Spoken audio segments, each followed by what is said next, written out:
Entrevista de Léo Condé após a derrota do Ceará para o Palmeiras. Veja o que ele falou.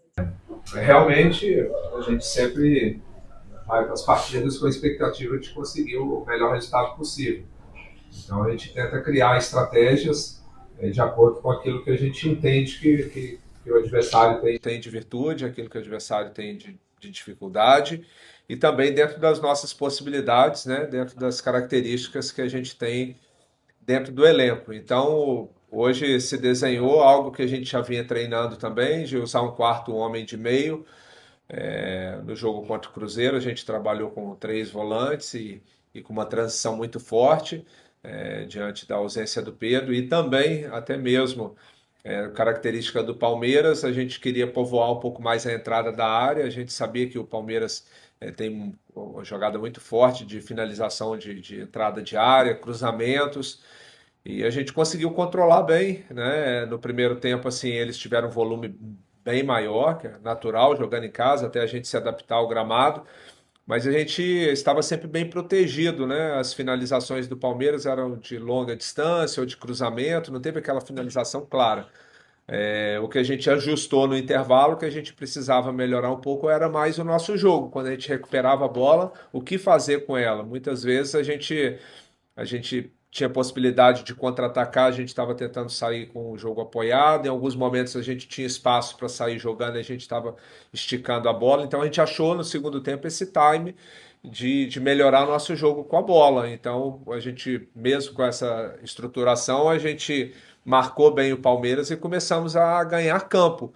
Fizemos o gol com um belo chute do Lourenço, depois tivemos uma possibilidade boa de finalização do Pedro Raul, finalizou de canhota, depois origem de um escanteio, onde a gente faz muito gol, a gente quase conseguiu fazer o segundo, e infelizmente no lance, uma fatalidade ali, daquele lance do William, né, o roteiro até um pouco parecido com o que foi o último jogo aqui contra o Palmeiras, que o jogo estava muito equilibrado e a gente acabou sofrendo um pênalti, e acabou que aí o Palmeiras ganhou força, né? O torcedor veio junto. E aí ficou um jogo muito aberto. A gente não abdicou de atacar, mas ofertamos ali uma transição boa, que o Palmeiras encaixou o segundo gol, mas mesmo assim a equipe não baixou guarda. A gente foi buscar, tivemos próximo ali do empate, né? Infelizmente, milimetricamente, né? O impedimento, mas todo a gente lamenta o resultado, mas a postura, principalmente do segundo tempo, me agradou. Léo, João Neves na rede oficial. Queria a sua opinião sobre os dois lances polêmicos, né? Tanto o pênalti quanto a anulação do gol por impedimento, se o Ceará sai daqui se sentindo prejudicado pela arbitragem. Olha, eu acho que o pênalti, de uma certa forma, foi, tá, com o braço ampliado ali. Às vezes, assim, tem jogo que marca, tem jogo que não marca. É sempre muito confuso esse tipo de lance, porque o jogador estava no movimento natural ali, né? A gente viu no Mundial, teve um lance muito parecido, não me lembro qual jogo que o árbitro não marcou. Então, assim, agora o lance do impedimento aí é do VAR, gente, claro que eu acho que o ano que vem vai ser mais preciso, né? Você vai trazer essa nova tecnologia aí.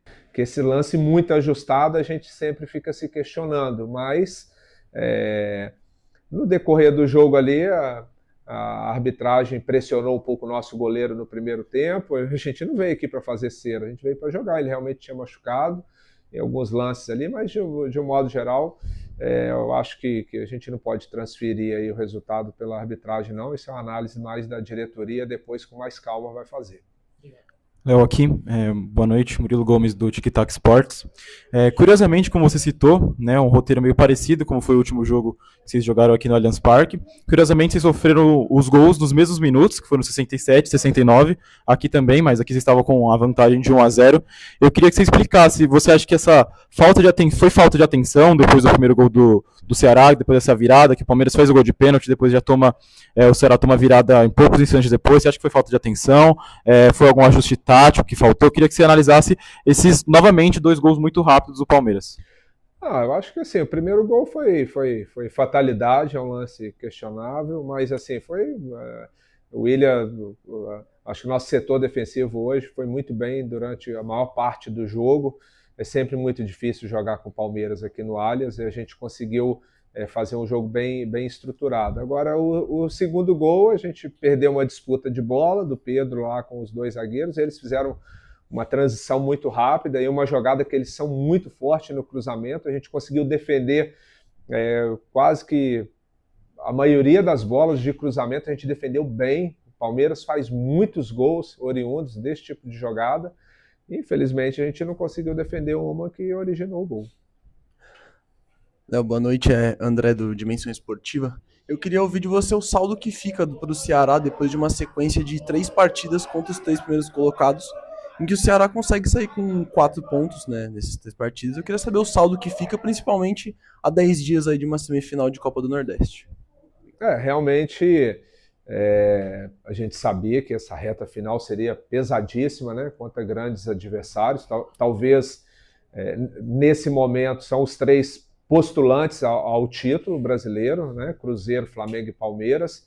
E o Ceará, eu acho que sai com saldo positivo de ter conseguido uma boa vitória contra o Cruzeiro, um empate difícil contra o Flamengo. Mas mais do que o saldo positivo dos 4 pontos, eu acho que é no sentido da forma como a equipe jogou, como a equipe se portou. Eu acredito que se a gente conseguir jogar o segundo turno da maneira que a gente jogou esses 3 jogos, a gente tem grande possibilidade de alcançar os nossos objetivos dentro do Campeonato Brasileiro. E, claro, como você pontuou, a Copa do Nordeste está chegando, um jogo importantíssimo, decisivo contra o Bahia em Salvador. Muito difícil jogar contra o Bahia lá, mas se a gente conseguir se apresentar bem, conforme a gente se apresentou contra Cruzeiro e Palmeiras, eu acho que a gente vai com possibilidade, sim, de brigar pela vaga na final da competição.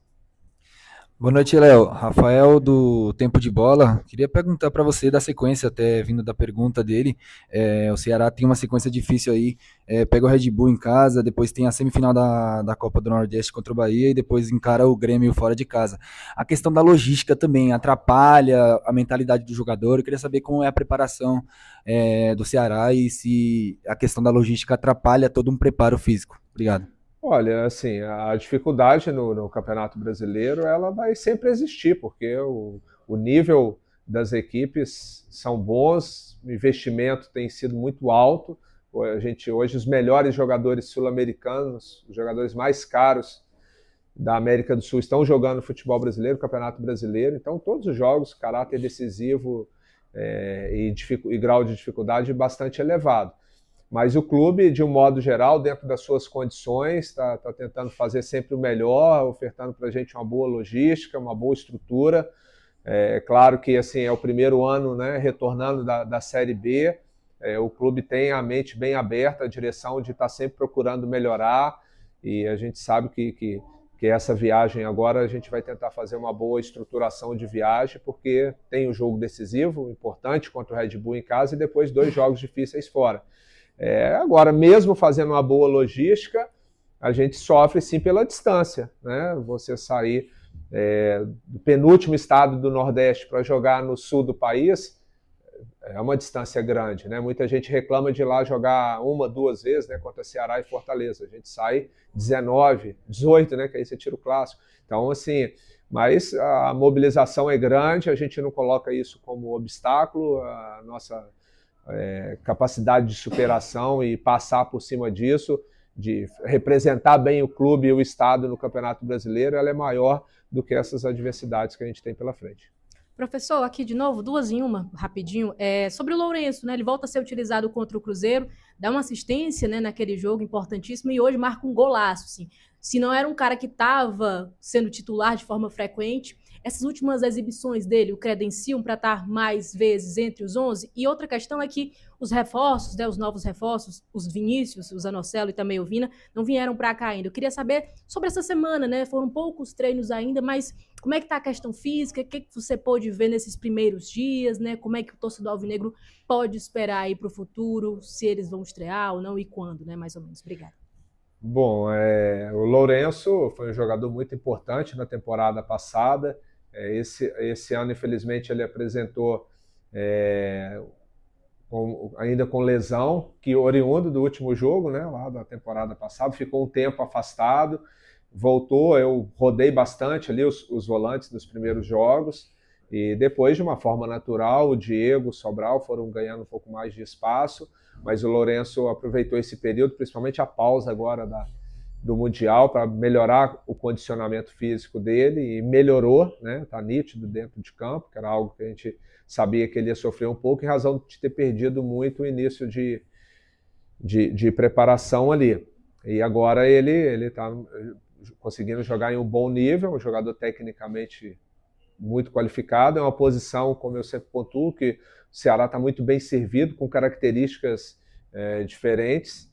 Em relação ao Vina, ele realmente chegou, que era normal, chegou um pouco abaixo fisicamente, né? 2 meses praticamente sem jogar, um futebol com uma característica um pouco diferente do nosso.